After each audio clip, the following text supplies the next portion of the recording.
The Yankees just traded for one of the best relievers in baseball. It's Fanmail Friday, and we're doing it all live. Let's get into it.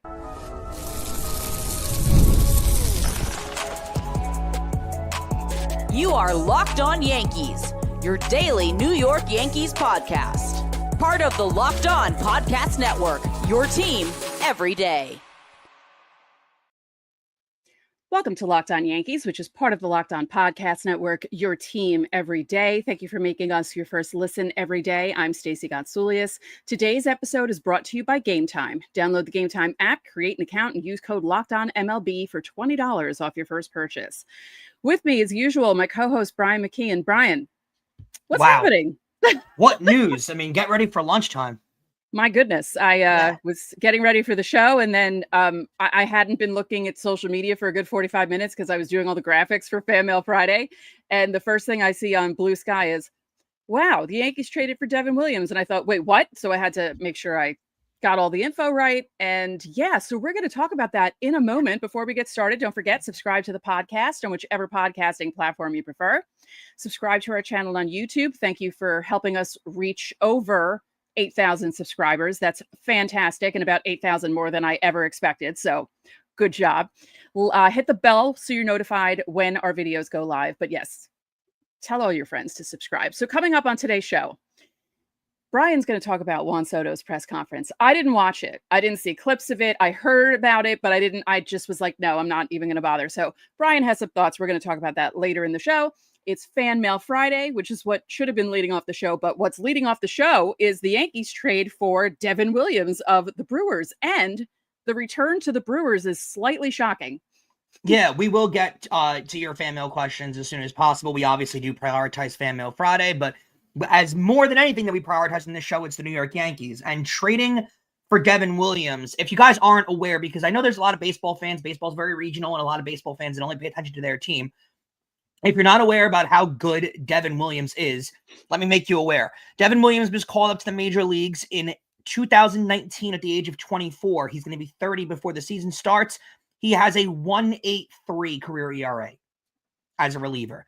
Yeah. Last year, he came into the season hurt, so he only got into 22 games last year, but he finished with a 1.25 ERA. The year before that, he pitched in 61 innings, 1.53 ERA. The year before that, 65 innings, 1.93. His worst ERA ever is 2.5, which is absurd. Right. He's one of the better relievers in all of baseball. Yeah, he really is. And I was not expecting, I wasn't really expecting anything to happen today. I thought we'd just have a relaxing Friday afternoon stream, answer our questions. And like I said, I was doing all the graphics for the show, making sure everything was okay. And then all of a sudden I see this news pop up, maybe like 20 minutes before we're supposed to go live. And I'm thinking to myself, what? Because the first thing I saw was Passan's tweet posted somewhere else saying a deal was being finalized. And I thought, oh, wow, I wonder what the return is. Then I saw the return and thought, wow. And I'm not one of those people. I'm not really good at analyzing trades and figuring out what return is good. But I think the Yankees got the better part of this deal. Yeah, just about. I mean, let's put it this way: the Brewers, you gave them something they needed in return. Now, Devin Williams was an important part of their team because 2 years ago they traded Josh Hader to the Padres and got him out of town. So you got rid of Josh Hader and now you got rid of Devin Williams, which are two anchors in the back end of your bullpen. So you really just axed the entire back part of your bullpen. They traded away Josh Hader, making Devin Williams their future closer. Yeah, that's how much confidence they had in him. And the Brewers were only going to get rid of Devin Williams if it meant that they were upgrading positions of need at the major league level in other positions. And that's exactly what they did. They lost Willy Adames a few days ago to the San Francisco Giants. He was introduced at a big deal. They weren't willing to give him that deal. They needed to shore up the middle infield. What did they do? They acquired Caleb Durbin from the New York Yankees, who just had that outrageous Arizona Fall League performance. And everyone was kind of shooing in as he'd be a Yankee major leaguer this year. And we kind of did tell you on the show that he wasn't going to start in the major league level for the Yankees, at least. He might start there for the Brewers. That might be their plan for him, but it's definitely not the plan for the Yankees. And you look at a trade like that. We'll get to the other part of the trade in a second. But you look at a part like Caleb Williams and, Caleb Durbin, and it clearly tells us, Stacey, that at the major league level, the Yankees never had an opportunity for Durbin to be playing at the major league level this year. Never wanted it to happen. Never were motivated to happen. They took advantage of him having the great Arizona Fall League performance and parlayed it into acquiring one of the better relievers in all of baseball. Right. Now, does this mean that they go after a true second baseman? More than likely. They? Okay. Or third baseman. It's dependent on whatever position they're able. I don't think they even know yet. Whatever position they're able to acquire, third or second, it means Jazz switches to either or. And I think Jazz Chisholm is so pro-Yankee and so excited about being a Yankee, it's not going to matter to him where he plays. Now, the second part of this trade is the key part, and that's the part that I really want to get your take on, because you've got a really good grip on what the starting rotation is going to look like this year, and we're both definitely very curious on it.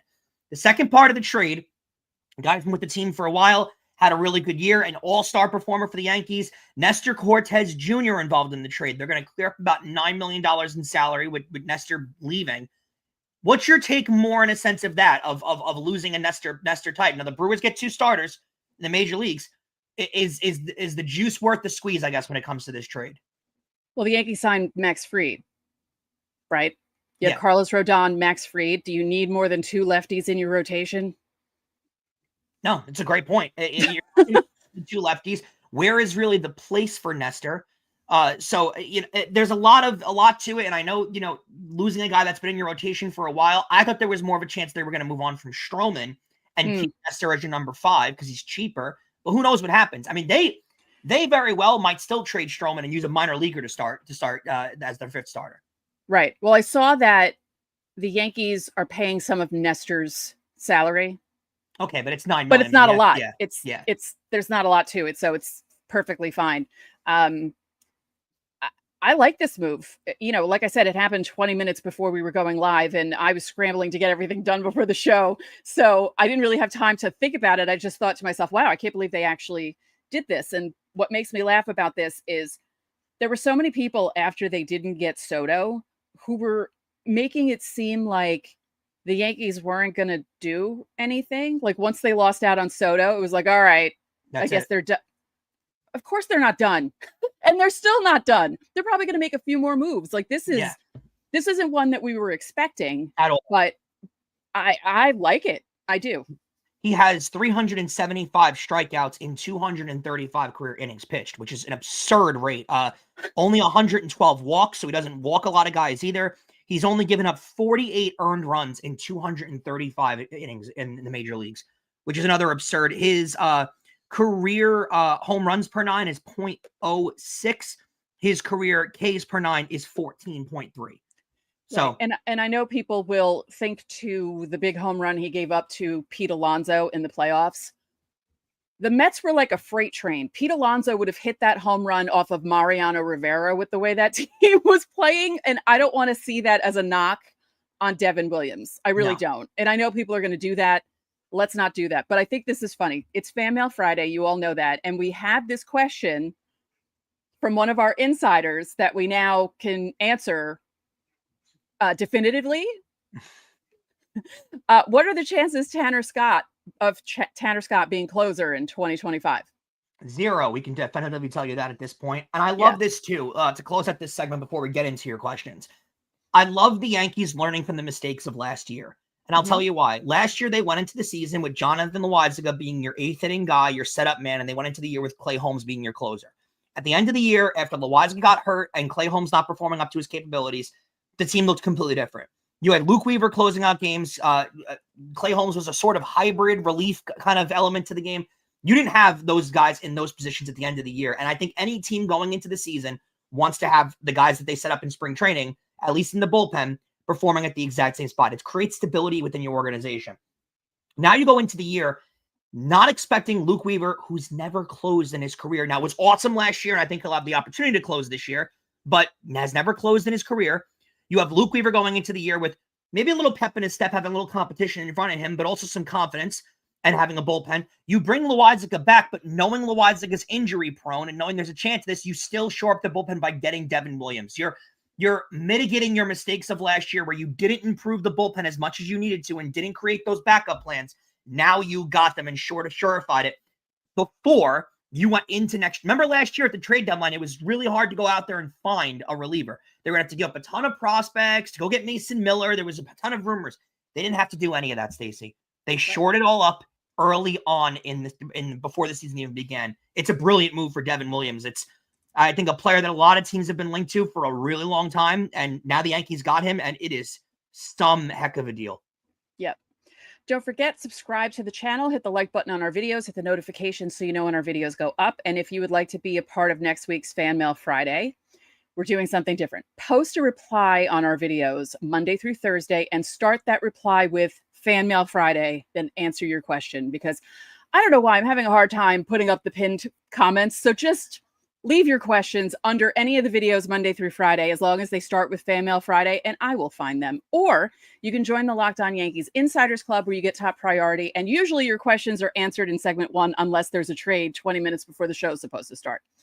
The link is in the description. It isn't only for Fan Mail Friday. You get text from us. You can text us questions, comments, have conversations, exchange recipes. There's a 14-day free trial. It's a lot of fun.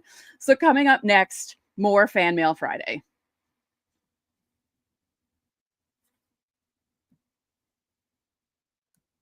I love being live. I love going, speaking of that, I love going to live events. I love going to concerts, been to many in my lifetime, basketball games, baseball games, football games, as long as the weather isn't cold. And with Gametime, getting the best tickets for every live event has never been easier. They have a new feature. It's called Gametime Picks, which does all of the hard work for you. So instead of searching through thousands of tickets, Gametime Picks filters out the fluff and shows you only the absolute best deals on seats. And if that wasn't enough, they have an all-in pricing feature. You just toggle on it, shows you the full price up front, no surprises at checkout. You also get seat views. So if you've never been to a venue, you can see a panoramic view from your seat in the app, so you can decide exactly where you want to sit. So take the guesswork out of buying tickets with Gametime Picks. Download the Gametime app, create an account, and use code LOCKEDONMLB for $20 off your first purchase. Terms apply. Again, create an account and use code LOCKEDONMLB. That's LOCKEDONMLB for $20 off. Download Gametime today. Last minute tickets, lowest price guaranteed.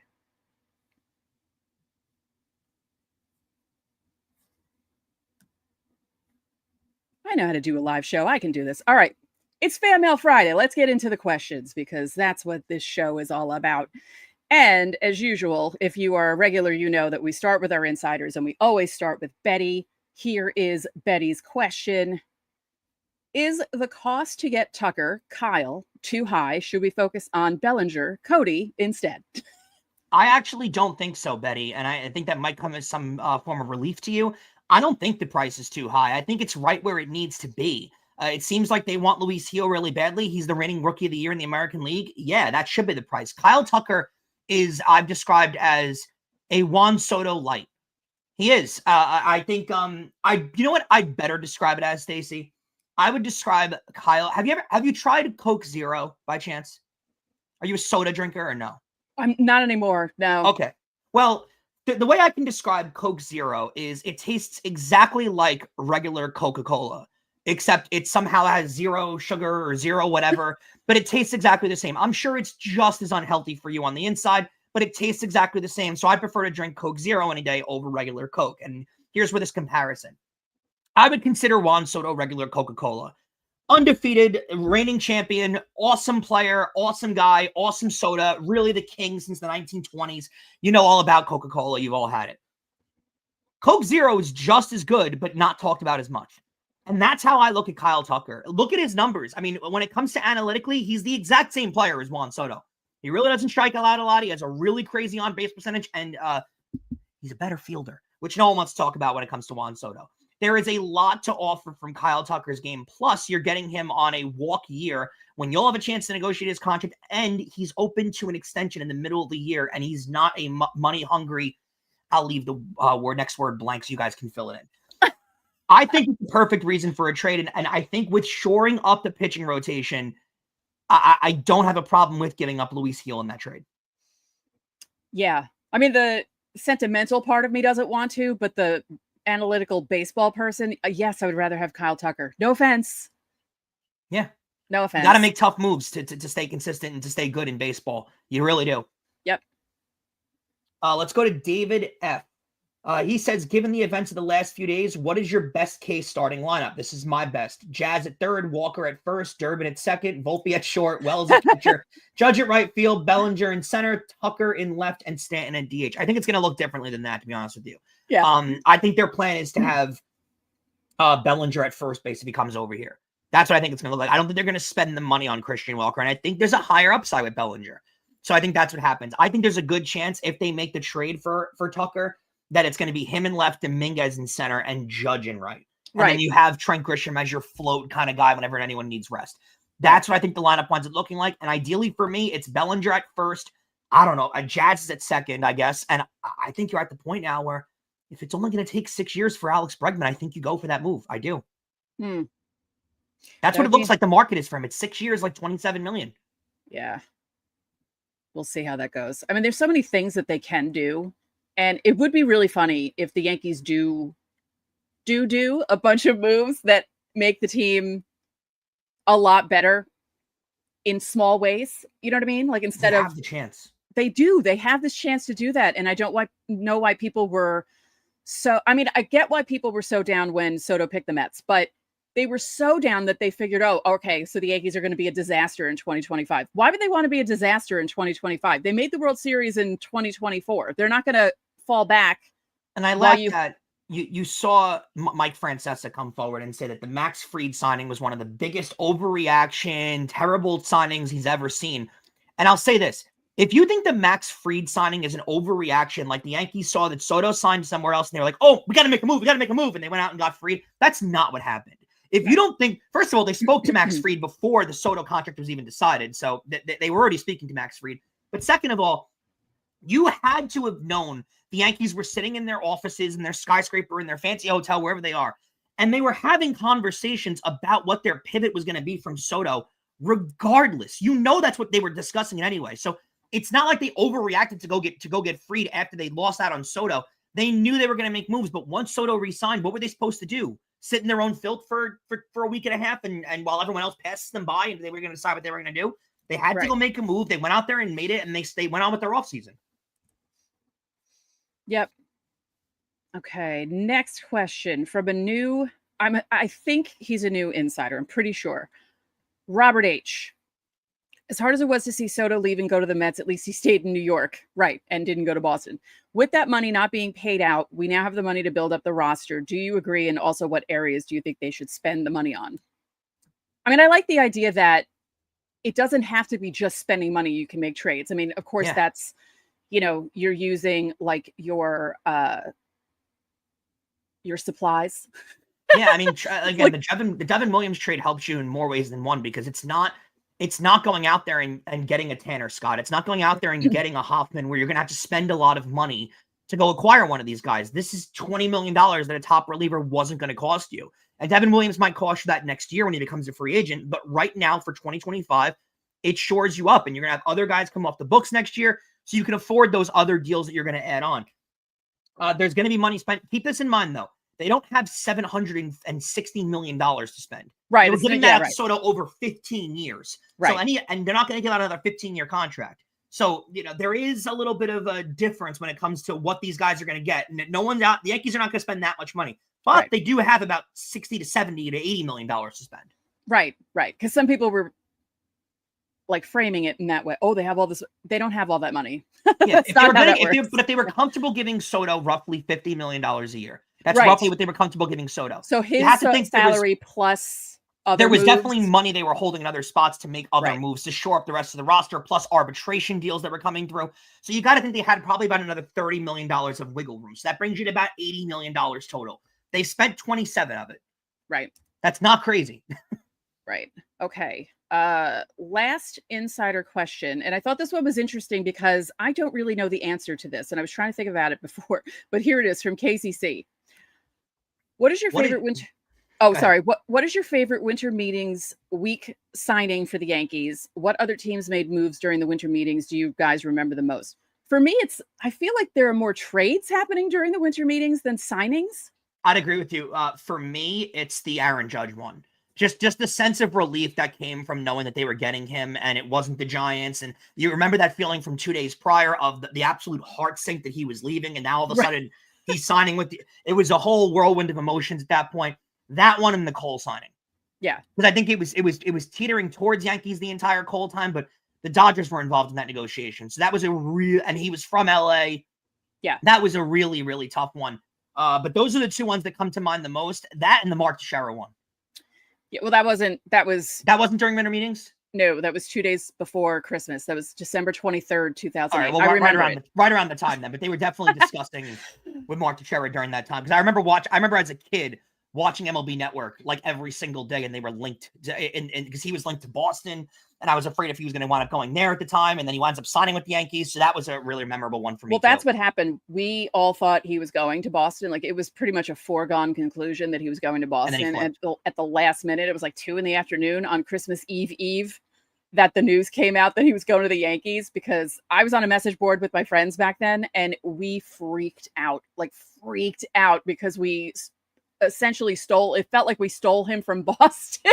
Yeah. And, on top of the CC-AJ stuff from a couple of weeks before that, and the Nick Swisher, it was just like it was such a great Christmas, 2008, honestly. Like, thank you, Yankees, for that. We're going to move 2 of the remaining questions, our YouTube questions, to segment 3, and then you get to talk about the Juan Soto thing. So we will do that next.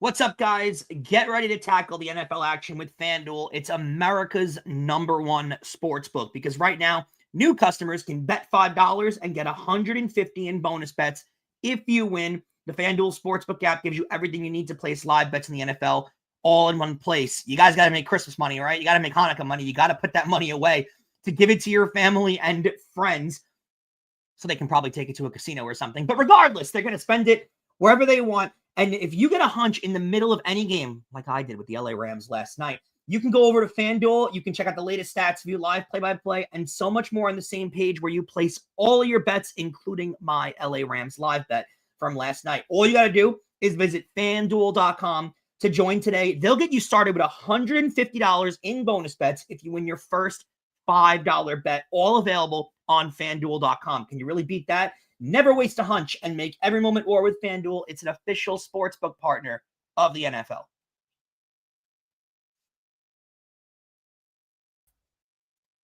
All right, Stacey, let's rip through these last 2 Fanmail Friday questions, because I got a bone to pick with a guy with a big ego.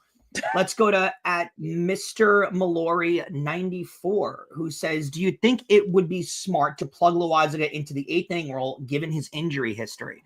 I actually think Loaizaga is going to go into a role of more of like a hybrid all-around kind of reliever guy. Bring him in the 6th and the 5th when it's a high-velocity kind of... You've seen guys do this now, especially teams. They'll bring relievers in when it's more of an analytical move, but they'll bring a reliever in when it's a high, I don't know what the word I'm looking to use is, but a high-intensity moment, right? Where it's the 5th inning with the bases loaded and you're taking the starter out. That's when you bring your high-edge reliever in. So I think Loaizaga, a guy with really good strikeout stuff, who throws the ball really hard, he could wind up in that spot. And then I think for opening day, and hear me out, I think it's going to be Devin Williams in the 8th inning role and Luke Weaver in the 9th inning role. That's what I think is going to wind up happening, especially if you want to build Luke Weaver into that ultimate closer kind of role. You did see that he had that bulldog in him last year. He was able to pitch in the postseason. I think you let him pitch in that role, and I don't think Devin Williams would have a problem with that. That is interesting. He's behind Hader for so long, so I can't imagine him having a problem with it this time. Right. Our last question from Molo Range, although I want to pronounce it Molorange just to be obnoxious. If you could pick from all the modern players playing right now, which do you think would get a farewell tour if they retire today? Wow. Judge? I don't know. No, I don't know if Judge has that cachet around the entire league. I don't think Trout does, because he hasn't played enough. Verlander's hated enough to not get that. Ohtani? I'm trying to think of veteran, maybe Ohtani. I don't know. It has to do with longevity for a really long time, and you have to be liked by a lot of the league, right? So I don't know if there's that guy out there right now in the league. Miguel Cabrera is gone. Pujols is gone. Jeter obviously got one. Mo got one, but those are legendary all-time players. Is there one left in baseball that's still performing at a high level, but is also a veteran that's been in the league for a really long time? Yeah, I can't think of one. Yeah, I can't think of one right now, which is crazy. I'm trying to wrap my head around the entire league and think of one guy that's been in the league forever that would get a tour like that. And I don't think there's a guy in the league right now like that, which is crazy to think about. But, that's how the cycle of sports changes. All right. This is your moment to shine. So you didn't watch the Soto thing, right? No. Why would I do that? A couple of news points that came out of it, which I found nuts. First of all, Soto was asked directly if he had spoken to any of the players on the Yankees since he left New York, or I guess the Bronx. And his response was, no, haven't spoken to any of those guys. And here's my response to that. Why is it those guys' responsibility to cater to you or to court you to be back on the Yankees? Like, your conversations happened with Brian Cashman. You told us that the entire year. When you were asked if you're going to be returning, if you want to stay back with the Yankees, whatever it was, your response was, I don't know, talk to Cashman. So that was who you were supposed to be talking to, and you did. Why is it Aaron Judge's responsibility to give you a phone call? Hey man, I'd really love you back. Or, name Yankee player, Trent Grisham, Garrett Cole, Nestor Cortez. Why isn't any of these guys' responsibility to give you a phone call and beg for you to come return? Do you really need to be courted that badly? You're being thrown $750 million. Is that not enough? But instead, you need your ego stroked, and you need all the guys on the team to call you like Francisco Lindor to ask you to come play for him. The Yankees don't need to do that. No team should need to do that. I don't know why you need your ego stroked like that to be able to re-sign with a team. So I think he came off very poor with that. What else did Juan Soto get in his big fancy deal with the New York Mets? He got a private suite for his family. Congratulations. The Yankees have more legacy with their teams, with their former players. And I guess, you could give out a private suite to the team, to the player. But they don't give out private suites to their players. Their players pay for their own private suites, especially the ones who can afford them, like Juan Soto certainly could have. And I'll offer you this too. While Derek Jeter pays for his own suite at Yankee Stadium and Aaron Judge pays for his own suite at Yankee Stadium, I am really, really, really, really confident that if any of those guys didn't pay for their own suite at Yankee Stadium and they called up Brian Cashman or Hal Steinbrenner and said, hey, I'm bringing my family to the game on July 13th. Can I get a suite? I'm pretty sure Hal Steinbrenner is not going to be like, yeah, let me bring you up. All right, that's going to come out to $12,000 for the game. I'm pretty sure any game Juan Soto, if he signed for $51 million or $47.5 million with the Yankees, that he called the owner up and said, hey, I want a suite and I want to have my family at the game. I'm pretty sure his family would have sat in that suite. It would have been fully catered for free, and they wouldn't have paid for the suite for that game. All right. Masahiro Tanaka was at a World Series game in a suite of his own, and I'm pretty sure Masahiro Tanaka didn't pay for that suite on his own. All right. So let's calm down with the ego move of having to pay for your own suite. Juan Soto and his family, Steve Cohen and Alex Cohen, are such wonderful family people, and they're the only two people in New York who love their family. Let's acknowledge this too. They invited Juan Soto into their home in Beverly Hills on the beach and showed them everything and showed them what a unity family looks like and how much of a family organization the Mets are and how much the Yankees hate families. Let's discuss this. Juan Soto's mother apparently showed up and wanted to be in the Yankee clubhouse without a pass. The Yankees play in New York City, okay? They can't afford to have a random person who she was to a Yankees security guard without a security pass of clearance to walk into the Yankees clubhouse. No good security guard would allow that to happen. Because what if somebody walked up to the Yankee gate and said, yeah, I'm Trent Grisham's dad. Let me in. Would they let him in? No, they wouldn't. and you know what? Let's call it out like it is, Stacey. If anyone in Juan Soto's family next year walks up to Citi Field and says, hey, I'm Juan Soto's brother. Can I walk into the clubhouse? He's going to get turned away too if he doesn't have a pass.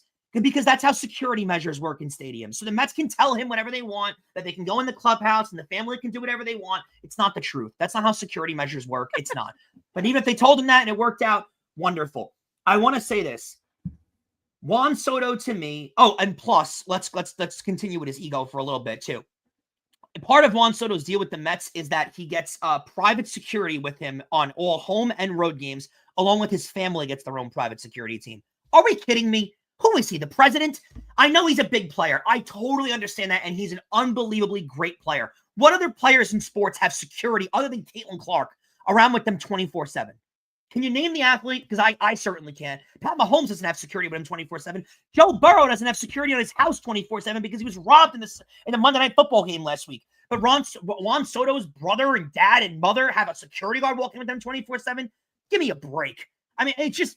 I know Steve Cohen's got all the money. And if you're a Met fan out there listening to this, don't hate on me. Love your owner to death. Because Juan Soto came and his ego said, I want a security guard with my mom, dad, aunt, and uncle, and second and third cousins for the rest of their life. And Steve Cohen's got the pocketbook to say, yep, sure, sounds good, whatever. And can give him whatever he wants. I wish Hal Steinbrenner would do stuff like that. I'm not begrudging you. If you're a Met fan, just sit there, sit back, continue to listen to our show for whatever reason you do, and sit there and say, I love that Steve Cohen is the owner of my team. I have no issues or begrudgings with that whatsoever. Congratulations. Honestly, I wish Hal Steinbrenner would do stuff like that. But stop with the Juan Soto is a Met because they did X, Y, and Z for him. And security guards, which I don't know why he needs that, and the private suite, and apparently letting your family in the clubhouse whenever they want, which I'm sure all the other Mets players will love that when Juan Soto's children and family are running around the clubhouse. Stop with all that. At the end of the day, I know this is my segment and I was awarded it, and I'm so grateful to you, Stacey, but I have one piece of participation that I need from you in this entire segment, and that is it. After all of these reasons that I just gave you, all 5 reasons of why Juan Soto has a massive ego and why he comes out looking terrible in all of this, I want to ask you, point blank, before this week of shows ends that we did very well in, even though people hate the Yankees and they're a horrible organization who can't treat their players well. Stacey, what is the number one reason why Juan Soto signed with the Mets? Can you tell me? Money! That's why. He wanted the biggest contract ever given out in sports history. End of deal. It has nothing to do with his mother or father walking into the Mets clubhouse whenever they want. Nothing to do with private planes, security, homes in Beverly Hills. None of it. Number 22, playing for the Mets farm system, the Mets ownership, the family atmosphere. He doesn't care. He doesn't. I know. And if you're a Mets fan, it's been a tough existence, especially if you're my age where they've been to the World Series once and that's it. And there's no other success. I get it. And I'm sure. I mean, I know you don't remember 2000, but that's twice. No. Okay, whatever. Sure. I know it's been a tough existence, and I know so desperately that you want a player to want to be a Met and to want to play here. You want the feeling that I have as a Ranger fan with Artemi Panarin taking $1.5 million less than the Islander offer to play with the Rangers because you want it to be a Ranger. You want the feeling that we have with Aaron Judge. You want the Knicks fan feeling of Jalen Brunson. You'll get that feeling when they probably sign Pete Alonso in 2 weeks because he wants to be a Met. That's when you'll get that feeling. You got to live with it, though, because of your own. You can't have your cake and eat it, too. Majority of the Mets free agents that they're going to sign in the next couple of years is going to be because of money. And they'll sit there and tell you that they want to be a Met and they love the roster and Steve Cohen and Alex Cohen and all this. They're signing because the Mets are the highest bidder. End of story, okay? And it's even worse with Juan Soto because, again, Juan Soto will be playing for the Shanghai Sharks next year if they gave the highest offer. That's just the end of the story. It is. And I'm sorry. It's just aggravated me to no end. I feel really great for my Mets fans' friends because they got a player that they really wanted and they paid him the most money. But just come to grips with the fact that he got the most money and that's why he signed. He didn't sign because he loves the blue and orange or he loves Mr. Met. That's not the reason. I will say, I did appreciate the fact that I noticed on I think it was an Instagram post about Juan Soto that one of the top comments was from a Met fan and said, Met fans, let's not fool ourselves. He's here because of the money. And I was like, wow, I can't believe it. Because all the other stuff I'm seeing is Steve Cohen and Alex Cohen showed him what a family is like. And that's what he wants. No, it's the money. Yeah. Anyway. But that's what annoys me is I get it. You want your guy and you want him to love the Mets. And that's wonderful. But stop fooling yourselves and stop trying to fool me.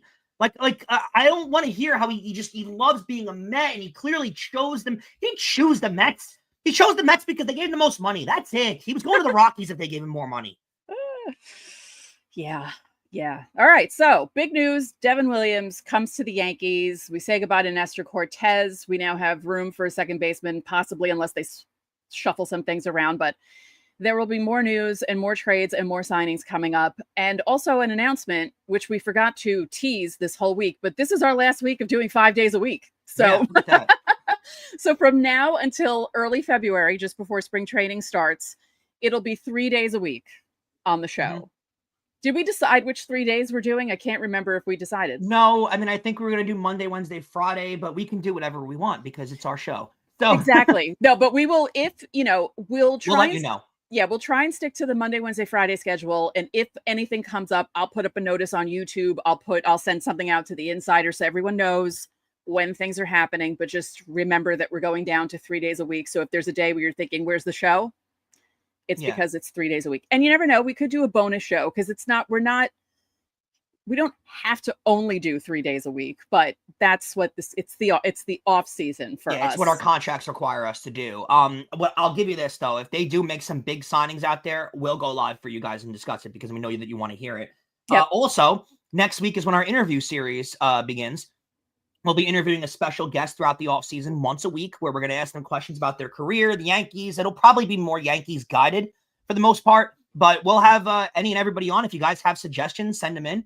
Because we can try and get those people in, and it's going to be a lot of fun. So stay tuned for us to announce who our first guest will be. Yeah, that's coming up soon. So thank you for making Locked On Yankees your first listen today. For your second listen, find Locked On MLB. Baseball guru Sully gives you a daily blend of humor and baseball, keeping you updated on every rumor and story throughout the offseason. You can find Locked On MLB on YouTube or wherever you listen to your podcasts.